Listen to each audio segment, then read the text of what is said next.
Welcome to the JP8 Report. This is James Pierce with the JP8 Report, episode 421. All right. Good morning, everybody. Welcome to the JP8 Report.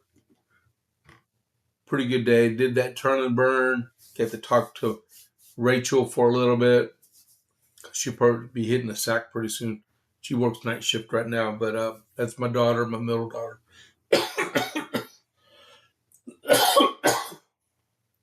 Okay, I already need a cough drop. Sorry about that. But we were going over a thumbnail I made for the end of the month when, July 4th, when I do the declaration. But yeah, so that's cool. You're ready to get started? Here we go. Welcome to the JPA Report. Click that like button for the episode. We'd really appreciate it. That thumbs up button. And then if you're not already a follower of the JPA Report, right when you look at the screen and you see join in big red, right next to it is a bell. All right. Click the bell, scroll to the bottom, and you see follow. Click the follow button. That is how you follow pages on Rumble. And that's how you follow the JP8 Report. I really appreciate it. If you want to do some of the chat, that's great also. We had a little bit of chat going on during the morning brief. That's carrying on, okay? America 250. So this day in 1776, Maryland delegates were authorized by their convention to vote for independence. And what you don't know is that in Maryland was a very contentious colony where they did not want their people actually being involved in the independence movement. They forced it, and that's what's going to happen. And the Second Continental Congress actually reviewed the Constitution that was drawn up for the colony and was presented with their delegates. All right, we're only 11 days away from the semi-quincentennial celebration of the Declaration of Independence. All right, 11, almost single-digit midget. All right, so let's get ready. This is going to be a celebration. Remember, what's today's date? The 23rd. I think tomorrow begins the Great American State Fair in Washington, D.C. to bring on the celebration of our semi-quincentennial. Okay, get used to saying that, people. Semi-quincentennial. All right. Let's move on before I really go on a tangent here. All right, so we got the armament shop. Whether you're looking for your first firearm, upgrading your setup, or need expert service, Jason at the armament shop is Copper's Cove's premier source for all things shooting. Browse our wide selection of pistols, rifles, and shotguns, backed by top-tier gunsmithing for repairs, along with reloading supplies and professional cleaning to keep your firearm in peak condition. Need a transfer? We make FFL transfers fast, easy, and affordable. Need your CHL? Jason can make those classes, can handle those classes, both online and in person. He has over 3 decades of experience. Visit the armament shop today at 115A West Avenue D in Copper's Cove, or call or text at 254-560-2023, or visit www.armamentshop.com. That's www.armamentshop.com. The Armament Shop, your safety, our priority. All right. So, Iran update. We're moving quite along this morning. The Iran update. So, Iran will admit nuclear inspectors from the IAEA inside their country, all right? Don't believe the hype. Don't believe all these. I know I like Mark Levin, but he is adamantly against what the president is doing. Same thing, you believe it or not, Lindsey Graham, he won his primary. Now he's already turned it against President Trump. And then you have Chris Christie. He was on the air on Sunday doing the same junk. These people just need to be quiet and do their day job, whatever their day job is. All right. Mark Levin's a journalist. He just like me. He can opinionate anything he wants. I support the president. He doesn't support the president in this essence. He's a he's a staunch reporter on everything else, but I guess he's just looking out because Mark Levin's Jewish, so um, he's just looking out for his people. But he needs to give a little bit of support toward the president and trust him in this fact. All right. Um, Trump says, "I'll do whatever I have to do if the regime does not live up to the deal." That's firm. Tech talks will continue. The vice president just left yesterday morning from Switzerland, and he spent 36 hours in talks with the Iranian upper leadership that was actually at the talks itself, and then both sides left lower level people for technical talks to continue, and no high level talks have been scheduled at this moment. But I'm sure they're to come. Right? Qatar and Pakistan called talks, encouraging progress. Oman is hosting Iran on talks for the Strait of Hormuz navigation. Not tolls, or like I was joking earlier, get the troll under the bridge, say, you shall pay your toll or you shall not pass. It ain't like that because it's international waters. They're just navigational criteria to be able to safely navigate the Strait of Hormuz. Bibi says Israel will not leave the security zone, but there have been 2 days of no combat in Lebanon between Israel and Hezbollah. That's an encouraging sign. Iran negotiators said the talks help prevent wider bloodshed in Lebanon. And Turkey told Iran that it supports the MOU and warned Iran not to sabotage the talks. And then per the Secretary of Treasury, Scott Bessent, Iran can sell oil in U.S. dollars for U.S. farm products for the Iranian people for up to 60 days. All right. The Dow Jones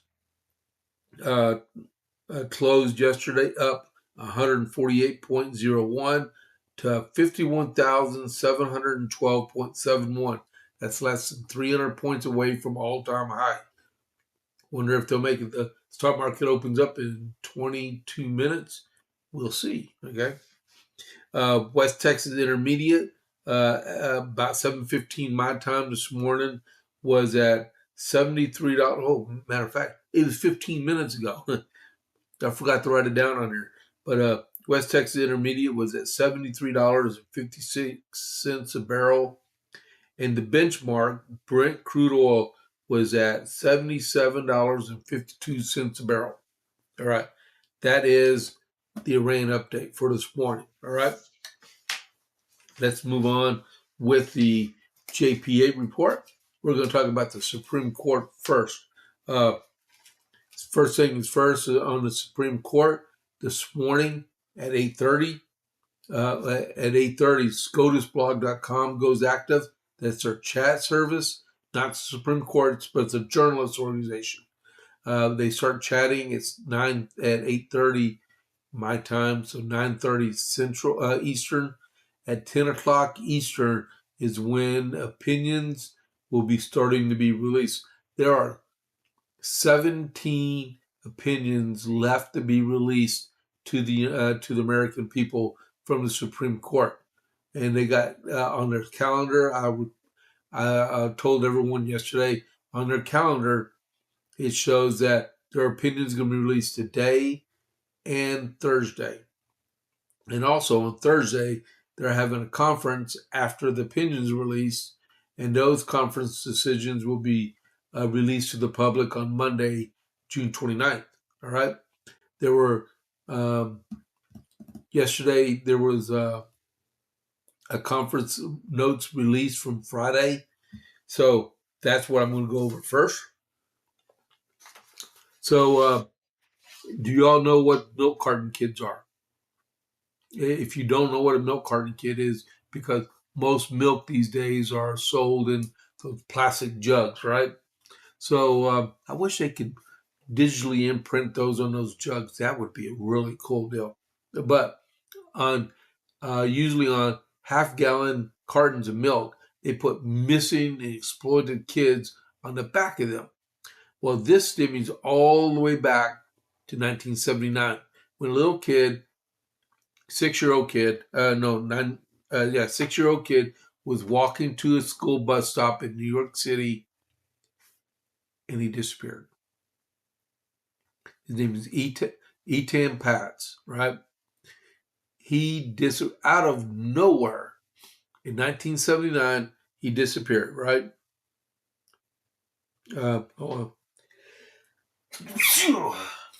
Excuse me, I really apologize on that. So he up and disappeared in 1979. So 89, 99, 09. That's 30. 38 years later, in 2017, New York City police arrested someone finally. And he admitted doing it. All right. His name is Pedro Hernandez. All right. Pedro was being questioned by NYPD, and they didn't advise him of his Miranda rights, which is required by the Supreme Court, right? Because it's not written in this the Constitution, but it is a requirement that was dictated by the Supreme Court for Miranda versus Arizona back in the 60s. So what happened was he confessed after several hours of like 9 hours, 7 hours of questioning. He confessed, right? And then someone realized, oh, we screwed up. We didn't read him the Miranda rights. So they read him his Miranda rights, and then Mr. Hernandez still confessed that he actually did it. Right? You're like, oh, all said, well and done, right? The jury, during the trial in 2017, came back to the judge and says, do we have to disregard his confession since he wasn't read his Miranda rights? But they did read him the Miranda rights because he confessed a second time willfully after the right. So the judge says, no, you got to keep it considered. So a court, I believe in 2025, said, we're going to take his conviction away. So it got all the way back up to the Supreme Court because an appeals court appealed it up to the Supreme Court for justification. And it was released yesterday that they reimposed the conviction of Pedro Hernandez for the murder of Etan Potts, right? And I took a long way around that one. But I'm going to read a little bit about this real quick. The Supreme Court on Monday threw out a lower court ruling that called for a new trial for the man convicted of 1979 kidnapping and murder of Etan Potts, one of the first missing children to be featured on milk cartons. The announcement came as part of a list of orders released from the justices' June 18th conference. The justices will meet for another conference, the final regularly scheduled conference before the summer recess on Thursday. The court is likely to release orders from that conference on Monday, June 29th at 9:30 a.m. Eastern. So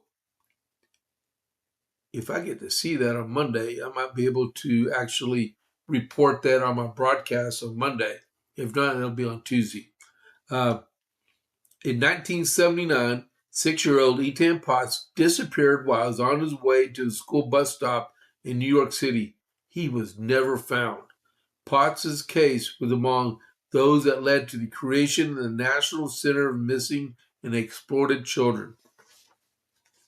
Pedro Hernandez was convicted of kidnapping and murdering Potts in 2017.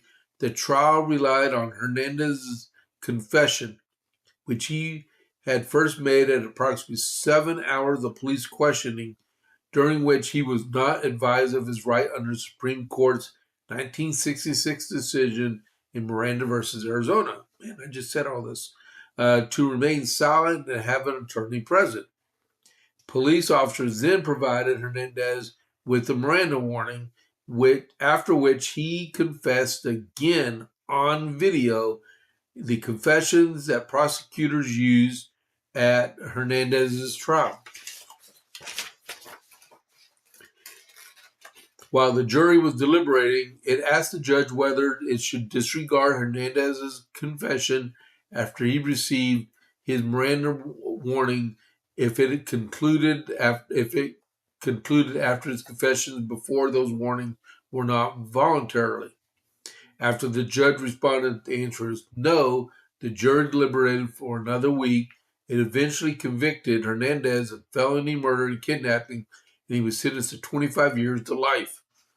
After Hernandez's initial appeals were unsuccessful, he sought post-conviction relief in federal court. He pointed to a 2004 case, Missouri versus Siebert, in which the Supreme Court held that a confession repeated after a suspect was interrogated without a Miranda warning confessed, and then given a Miranda warning should be suppressed. The Supreme Court, the U.S. Court of Appeals for the Second Circuit agreed with the district court that the state trial court's instruction was clearly wrong under Siebert. Moreover, the Court of Appeals concluded that error was manifestly prejudicial under Hernandez. The court sent the case back to district court for it to order Hernandez's release or a new trial. The state came to the Supreme Court in December, asking the judges to weigh in. The Supreme Court, it argued in McCarthy versus Hernandez, was never held that Siebert's ruling on pretrial suppression extends to jury deliberations. Okay, so because the trial went all the way to the jury and the jury made the decision of guilty, that's why it stood. All right? Supreme Court made a correct decision, which most of the time it does. So let me see one thing. Did anyone dissent from it? You're not going to believe this. The ruling was 6-3. Guess who dissented? Sotomayor, Kagan, and Ketanji Brown Jackson. The three liberal amigos on the Supreme Court voted against this guy going back to prison. They would rather murderers go free, I guess, huh? Wow. All right. So, in 10 minutes, SCOTUS Spa goes live. I wish I could look at it while I'm doing this, but I can't. All right. So, another court thing. It says, stung by SCOTUS, Supreme Court of the United States, another ruling. But this stopped at the 9th U.S. Circuit Court of Appeals, right? So it was a ruling of 2-1 saying that it repealed a California law that hides gender confusion from parents, right? Yeah, you got that right. I talked about this during the morning brief. This is the one where I didn't have the paper and I had to go by memory for what I read before the podcast. I printed this off yesterday. I wanted to bring this up. So, California last year, I think it was last year, passed a law saying that schools and other places can keep secret a kid saying, "Well, I'm a boy, but I think I'm a girl," or "I'm a girl and I think I'm a boy," that kind of stuff, and not to tell the parents what the kids are saying in school. That's flat out unconstitutional because a minor does not have full constitutional rights until they reach the age of becoming an adult. That's been said in the Supreme Court. The writings appear on the writing appears to be on the wall for elected officials and bureaucrats who keep parents in the dark about their children's mental health, as the Supreme Court ruling in favor of parental rights, in public schools trickles down to the lower courts. I guess, and you know what? I think these judges and appeals court judges need to read the Supreme Court rulings as they come out because they don't understand what's going on out there, or they refuse to, and they want to be objectionist type judges and interfere in everything. A 3-judge panel on the 9th U.S. Circuit Court of Appeals blocked parts of a California law that gives students veto power over school districts and teachers telling their parents they don't identify with their sex, even when parents explicitly ask whether the children exhibit gender confusion, though the order is limited to plaintiffs themselves. The third time was the charm for the reportedly mostly overturned federal appeals court since 2007, which twice refused to block California Assembly Bill 1955 in litigation by Huntington Beach. That's the most conservative county in California. A conservative readout in the Los Angeles metro area. The parents in that school district saying they hadn't shown legal standing to sue. The Supreme Court pulled the rug out from the Ninth Circuit Court's reasoning in emergency order in March, reinstating another judge's permanent injunction against so-called gender secrecy policies in a separate case. Mirabelli brought to California's parents and teachers. The majority, 6-3, go figure, right, emphasize a century of parental rights precedents it said the lower courts were ignoring. Thursdays last week, unsigned order by 2 judges dominated by President Trump and the other by President Biden, who went largely unnoticed over the Juneteenth federal holiday, announced only by plaintiffs and lawyers and those in the Mirabelli case on Friday as an order of a motion for reconsideration. It's not posted under the Ninth Circuit Court of Opinions. It's like a secret ruling, huh? The panel brought the parents challenging the law have demonstrated irreparable harm and do not need to jump through the hoops to show that they have legal standing to sue. The Mirabelli precedent did not require California parents who object to secretly social transitions to show it likely that the particular child would actually experience gender dysphoria and to have information withheld.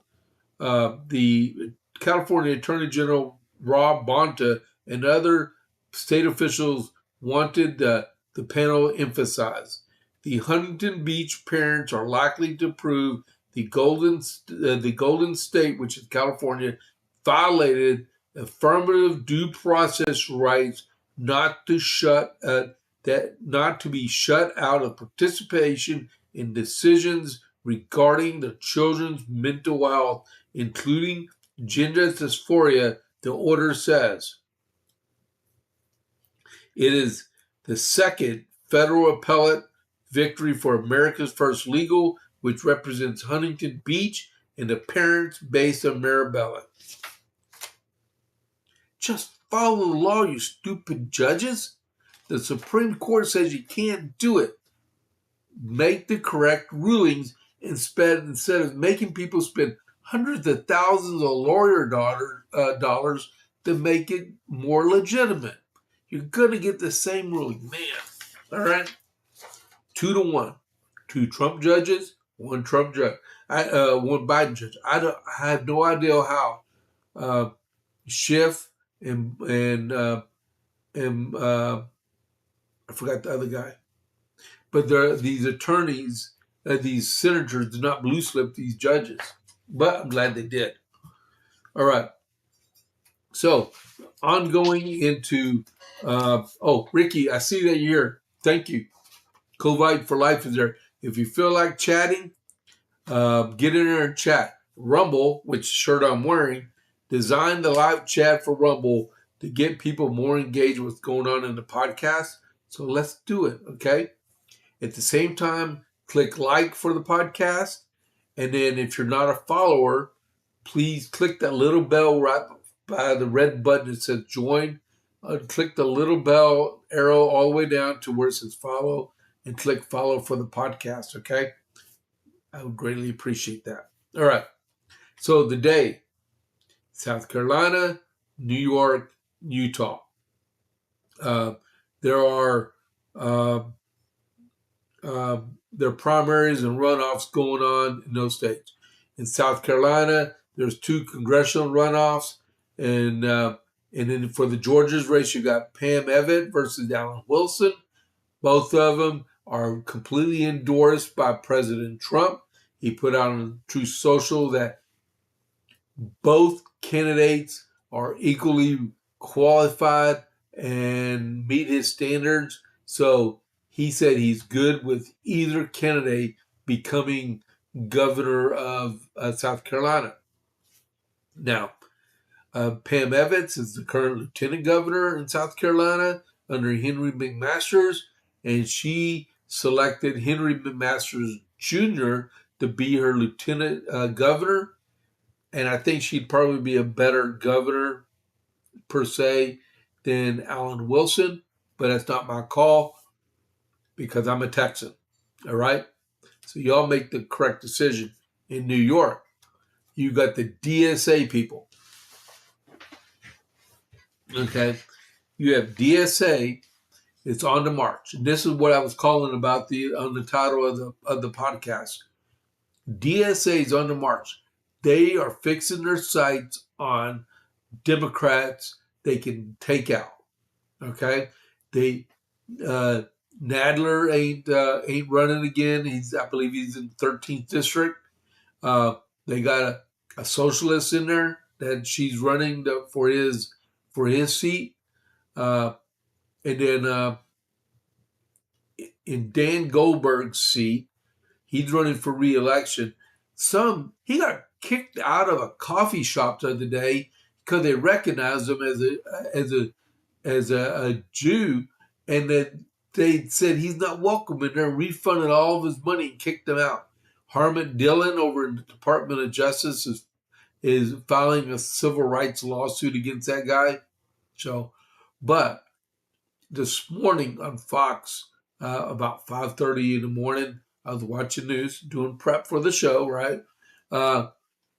The guy on there, Joe Concha, I think it was Joe Concha, he was talking and said they're expecting Dan Goldberg to get beat by Brent Landers by 20 percentage points tonight. 20. This guy's supposed to be a popular member of his congressional district. And Brent Landers is the comptroller, it's the treasurer of the state of New York. And he is a devout, socialist, borderline, Grand Platinum communist, okay? These guys are making inroads everywhere. They even had a DSA person win the primary here in Texas. This has got to end. And this is what I'm telling about. At the end of the podcast, I'm going to advertise Westside Conservative Coalition, Coryell County Republican Women, Coryell County Republican Party, and Pints in Politics. These are, Temple Mall temporary shutdown. Wow. But what I'm saying is that You have complacent Republicans all over the place. Not only in Texas, but you have them all over the country. You got complacent Republicans. You got butt-hurt Republicans. You got people, I don't want to get involved in the process. We'll just let the best person win. But you know what I'm telling you? The problem is that the best person is not going to win because Republicans aren't the source of all your problems are. Democrats are. All right? I think I messed that quote up a little bit. But as Dan Bongino says, which comes on in 29 minutes, I got to get set up for the raid also. I'll get that set up while I'm doing this. So what he says is most Republicans are Democrats and no Democrats are Republicans. And he's telling the truth. Democrats, they believe in one thing: power, flat out power. You know, there's a bunch of rhinos the same way that they believe in power. All right, and that's all they believe in. You have to get grassroots Republicans involved. I can walk and chew gum at the same time. But, you know, I'm a precinct chair in my county, right? And, you know, I do this podcast twice a day in the morning time. I'm tired when I'm done, but I'm always doing something to help for the Republican Party. That's how much I believe. I've worked with the Coryell County Republican Women. I'm on the CEC of Coryell County Republican Party because I'm precinct chair. I run the Coppers Cove Conservative Club. We have monthly gatherings every month, right? And I go to Pints and Politics also. And I go to the Gatesville one. I go to the one in Belton. Sometimes I go to the one in Killeen. But, you know, I keep out there because if people don't go to them, they stop happening, right? We got Democrats out there that are fully funded somehow. They're supposed to be dead broke, but they keep finding money. Who is funding these people running for office?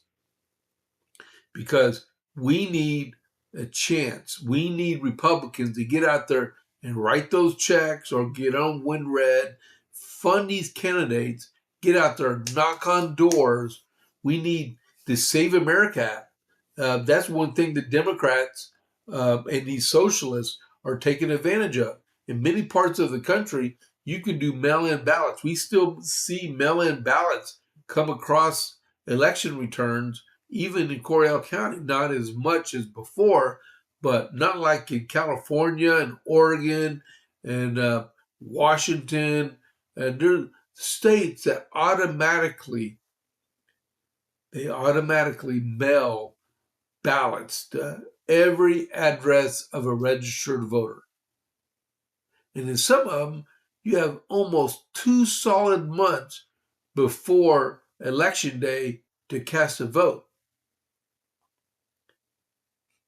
And then they have people go through and say, "Oh, can I have your ballot? Have your ballot?" And then they harvest all these ballots and they deposit them in ballot collection boxes, which it's legal for them. As long as it's legal, they do it, right? But you don't see Republicans doing that. You still see, not here in Texas for the most part, but you have a lot of places Republicans don't go early vote. They go on election day, which it's a right. But the problem is something always happens. And you probably get a block of maybe about 5% of the people that are intending to vote Republican that don't get a chance to vote because something happened and they didn't get to go vote. And that's the way it is. You have to get, if you, like I was saying earlier, Save America Act, you have to be, because the next thing I'm going to talk about is this right here, right? That's three non-citizens confessed before the Department of Justice that they voted illegally, and they are non-citizens. Two of them voted in the 2020 election, and one of them voted in the 2024 election. And they didn't vote by absentee; they voted in person. They knew what they were doing and they admitted in there that it was illegal to do so. But you have these butthurt Republicans, you have these complacent Republicans, and you have Republicans even out there that says, well, I don't vote because it don't make a difference.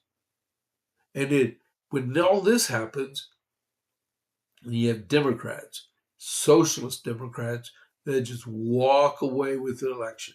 Then you have these nonpartisan elections like municipal elections right here. I know I'm off on a tangent. I apologize. Like right here in Texas, when you have home rules, stuff like that, none of them are actually Democrat, or they're not partisan elections, right? I think you have to have a certain population of a certain population in your city before you have to be declared party affiliated. But you have these people who say, I'm not telling you because it's nonpartisan. Not really? Give me a break. Everybody knows if you're a Democrat or Republican, right? So why not tell people you're a Democrat or Republican? Because it does make a difference. I'm going to self-fund because I don't want to upset people. Really? Go out there and raise money for the election so you can buy your campaign signs, so you can buy newspaper ads, so you can get on the radio or TV if you have a chance, so you can fully fund a website, which you should have if you're running a partisan race, right? And whether you like it or not, you got to be on Facebook. There are too many of these people.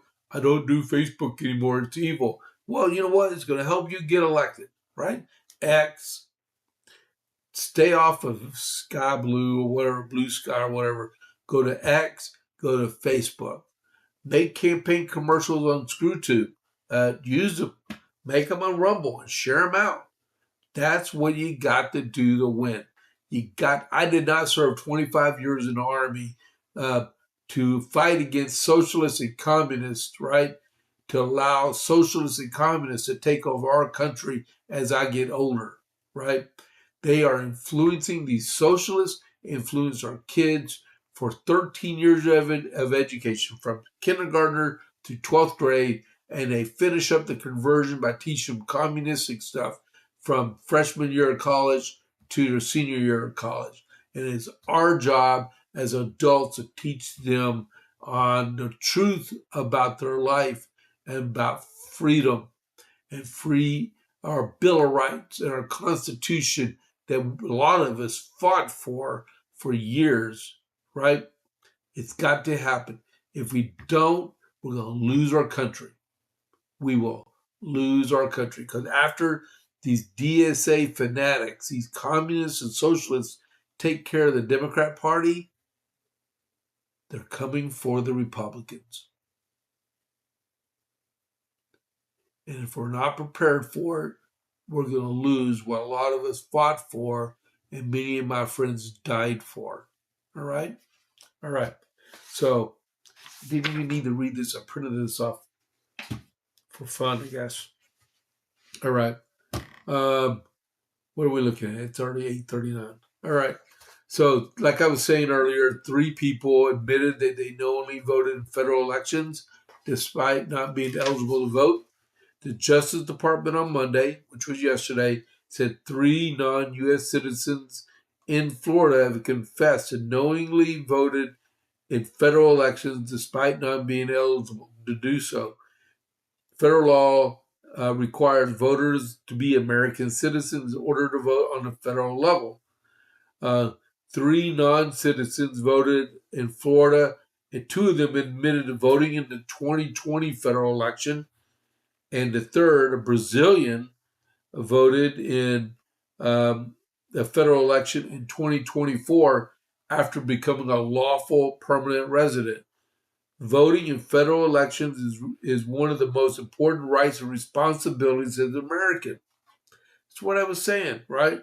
U.S. Attorney Jason Quinones in the Southern District of Florida said in a statement, federal law is clear. Only United States citizens may vote in federal elections.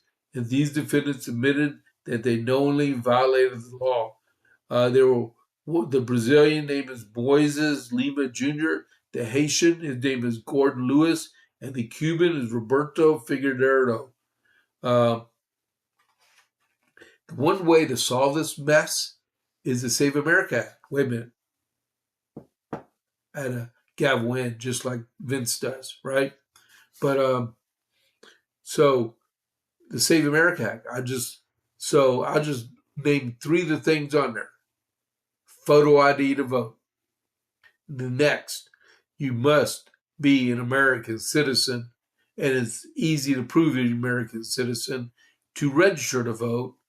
4, no mail-in ballots. No mail-in ballots unless they're required, like military service overseas, confined to the hospital, traveling, that kind of stuff. That's all, right? Save America Act, pass it. Matter of fact, you pass the Save America Act, you get the FISA Act, which protects us even more. Go figure, right? And then, without the FISA Act, that means you can confirm Jamie McDonald to the SDNY, Southern District of New York, as the U.S. Attorney, and then you get Jay Clayton as the DNI. If you hate Bill Pulte, confirm Jamie McDonald, and then confirm Jay Clayton, and you get rid of Bill Pulte. Case easy, simple, closed, right? All right. So 842.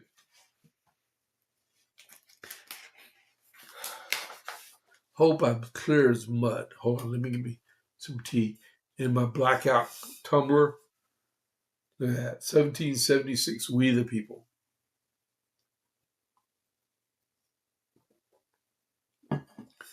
Don't forget to click that like button, please, okay? What are we doing on time? Let's see if I can actually, hey, look at that. I can actually do an ad read. I am going to, I'm going to read an ad read. Hold on just a second. We hear a lot about crypto, but there's the part most people miss. Crypto was created so that you can actually own and control your money. After the 2008 financial crisis, Bitcoin was designed as an alternative to banks. So instead of a bank holding your money, delaying transfers and limiting access, you're in control. And if you ever had to wait for a transfer to clear, you felt that problem. True. Now, fast forward to today. Everyone's heard of crypto, but getting started still feels complicated. That's exactly why I use Rumble Wallet. I do. It takes all that complexity and make it simple. Choose what you want: Bitcoin, dollar-based stable coins, or even digital gold backed by real gold. Not complicated to set up. It connects your MoonPay so that you can use your credit card, debit card, or bank and be up and running in minutes. Once you're set up, you can even support your favorite Rumble creators like me directly. So you can do this now. Scan the QR code or click the link in the description. Download the Rumble wallet from where you can set up your wallet, tap buy, and you're in the game. In just a few minutes, you can go from hearing about crypto to actually owning some. All right. Thank y'all very much for that. I appreciate it. All right. So let's go back to the rest of it. Yeah, I use Rumble Wallet too. Okay. So if I can use it, you can use it.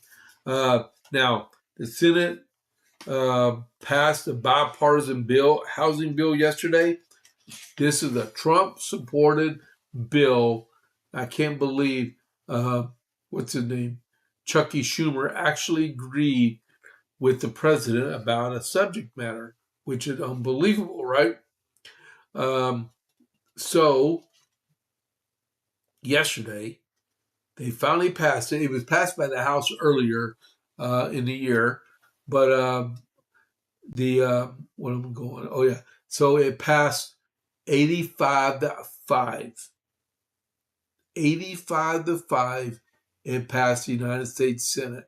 And now it's got to go back, be matched up in the House because, according to the Constitution, bills out of the House have to match bills out of the Senate.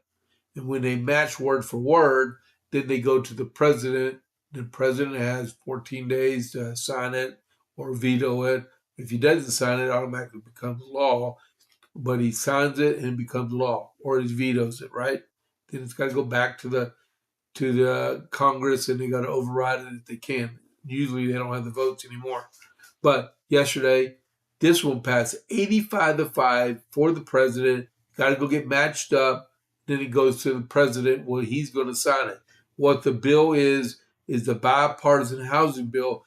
This prevents conglomerate businesses like BlackRock and stuff like that coming in and wholesale. It may not be BlackRock. It might be a different company like Black something. But they come in and they buy wholesale sections of dilapidated housing, not dilapidated, but vacant housing, which younger people can afford to buy and then renovate if they want, right? But they come in and they buy up whole sections of subdivisions, and then they jack up the prices on those, right? With rents and stuff, to make it more expensive for these, for common everyday Joes to buy houses for their families. So what the president recommended and the Congress now passed is to keep those companies out of neighborhoods and let individual people actually buy affordable housing, and they can deal with the housing the way they see fit, right? Uh, so 85-5. The Senate voted overwhelmingly Monday to pass a bipartisan housing affordability bill, which now sends the legislation to the House for approval before going to the president's desk for signature. The House passed the bill in May, but still needs to get final approval because of wording, right? The Senate passed the bill massively, bipartisan 85-5. I don't know who the five were, but it doesn't matter because they're outclassed. The legislation known as the 21st Century Road to Housing Act aims to increase housing supply and bring down costs as Americans prepare for November midterms. The bill includes an effort to bar institutional investors from purchasing certain single-family homes, which is expected to help bring down the cost. All right? So that would be great, right? And we've seen that in action when we went to visit our daughter in Louisville about a year ago, maybe 2 years ago, right? And we were there. We were at an Airbnb in a decent part of town, right? And you know me. Well, you don't know me, but if you knew me, I like to talk to people because I'm an outgoing person, right? And there's this person in the back, not on the property where we're at, but next door. He was doing some work and he had a miter saw out there. I used to do construction work, right? And I went up there and talked to him. I was like, yeah, we're staying at the Airbnb. He said, yeah, I tried to buy that one, but I couldn't get it. And he said, oh, wow, you buy it? You have Airbnbs? He said, well, I own like 8 of them, and I love it. I'd like to buy more. I've lived there all my life, but we got these companies that come in, and we just they were just complaining about the local city council meeting because he mentioned 2 companies came in and bought like 100 houses inside of Louisville, and it has jacked up the prices so people couldn't afford to buy houses anymore, including him. He already had his few there, right? And he said they need to somehow bring down the cost of living so people can afford to buy houses. Well, I guess the president was hearing that because the same subject came up with the president, and that was one of his election agendas, right? And it was going forward. Could not believe it. This is actually happening, which is awesome, right? It's a good thing, right? It's a real good thing. If you support our president, put an American flag in the chat, like I just did. All right, did it go? Oh, it must be hit under the banner. All right. So yeah. So now next, Senator Rand Paul. If you listen to the stuff that Tulsi Gabbard said on Friday, when there's a national holiday, that's where democracy goes to die, because that is when people put information out and nobody listens to, but people were listening to this. Evidently, she declassified a bunch of documents on her way out of the door of the DNI as the DNI before Bill Pulte became the acting one, which showed that Anthony Fauci lied in Congress multiple times while he knew that 30 countries supported U.S. taxpayer funded biolabs, BSL 1s, 2s, 3s, and I think there was 2 of them that were, oh wow, yeah, okay, never mind. BSL 1, 2s, 3s, and a couple of them were BSL 4s from around the country. So he said he didn't do nothing wrong, right? And did I do that right? Hold on just a second here. Yep, I did. But he won't ask any questions. So Senator Rand Paul yesterday issued a subpoena for the former National Institute of Allergy and Infectious Disease Director Anthony Fauci to testify in front of his panel after the Biden official declined to do so voluntarily. The senator claimed Fauci previously agreed to testify in front of the panel, but former Director of National Intelligence Tulsi Gabbard, on her last day in office last week, declassified a several hundred-page agency report on Fauci related that when he was the NIH director, the COVID-19 pandemic and the continued unresolved issue of the origin of the deadly virus. Paul said the new hearing will take place in a public forum next month. That would be July for your liberal, good-for-nothing people out there.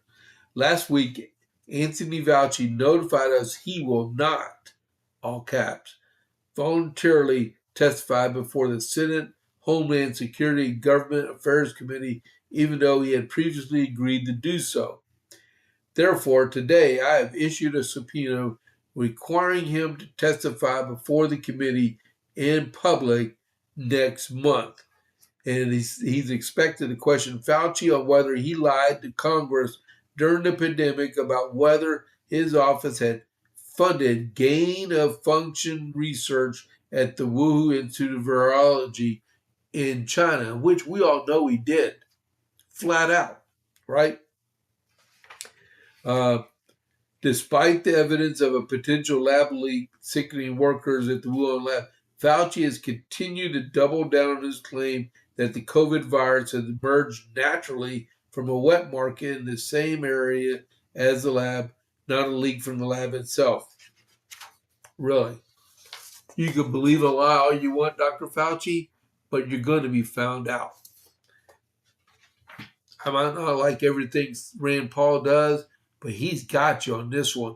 And you got that pardon to protect you until you lie before Congress again. And then it's all null and void because you're toast. You're toast. And while we're talking about Congress, right? It's already 8:55. Well, I'll go over this real quick. House Judiciary Committee, chaired by Jim Jordan, issued. They threatened to issue a contempt of Congress to act blue because they won't come back and talk to Congress again. The House Republicans on Monday threatened to act blue, the embattled fundraising platform of the left-wing candidates, with contempt over refusal to comply with a subpoena. Act Blue has faced scrutiny from lawmakers over its fraud prevention methods and reports of foreign nationals using the platform to send money to the Democratic candidates and Democrat Socialists of America candidates also. You wonder where their money comes from? That's where it's coming from, right? I didn't even, oh man. Okay. I know I got it in just a second. FBI extradited back this one guy from Turkey that was instrumental in a $3.7 billion Medicare and TRICARE fraud scheme. His name is Ibrahim Khaldun Hilmi, right? He's back in U.S. custody. Turkey got rid of his butt, and he's back here in the United States. He's going to jail. $3.7 billion. How do you steal that amount of money from the public, from taxpayer money? How do you get away with $3.7 billion? It's crazy. A sixth person, you know what? I'm going to wait on that one. All right. So before I go off on a tangent, we've got 3 minutes before Bongino. I'm going to go ahead and get the other stuff out of the way. So like I was telling about earlier about getting involved and being involved in political groups and stuff, you need it to happen. So the first one in this area happens to be on this coming Thursday, day after tomorrow, in Gatesville at Rancher's Steakhouse at 6 p.m. That is when Pints and Politics Gatesville's meeting, 6 p.m. with Chip Howe in Gatesville at Rancher's Steakhouse. He's been doing this for several years. We usually get about 20 to 30 people that show up. All right. Come back to me. Then the next is Coryell County Republican Women. Coryell County Republican women meet 2 days after that. Saturday morning, this coming Saturday morning at 11 a.m. in Gatesville at the feed mill is where they're going to be meeting at. And if you want to eat, they got food there too, right? And they're going to have a lady there talking about data centers. Her name is Caitlin Ross, all right? It's a monthly meeting. They meet in Gatesville and they meet in Coppers Cove back and forth, right? I'm a member of that organization too. Okay, next is West Side Conservative Coalition. They meet at Papa's Cafe on Monday the 29th at 6 p.m. in Harker Heights at Papa's Cafe. It's a coalition of different conservative groups like Coppers Cove Conservative Club. We all meet there and we discuss what's going on in the region and make plans. They just won a mayor's race, a hotly contested mayor's race. They helped Mayor Bloomquist get reelected. Awesome, right? And then we have an organization meeting on June 30th with Coryell County Republican Women, Republican Party, at 6 p.m. at Trinity Worship Center, right? And then and at 6 p.m. where we choose our new secretary, our treasurer, and vice chair, and approve our bylaws for the upcoming 2 years. All right. So it's 8:59. And okay, I got a scat. Here we go to the Dan Bongino show. There we go. Y'all have a great day. It's confirmed in 11 seconds. So this is James Pierce of the JP8 report. I'll catch you on the flip side. I'm out.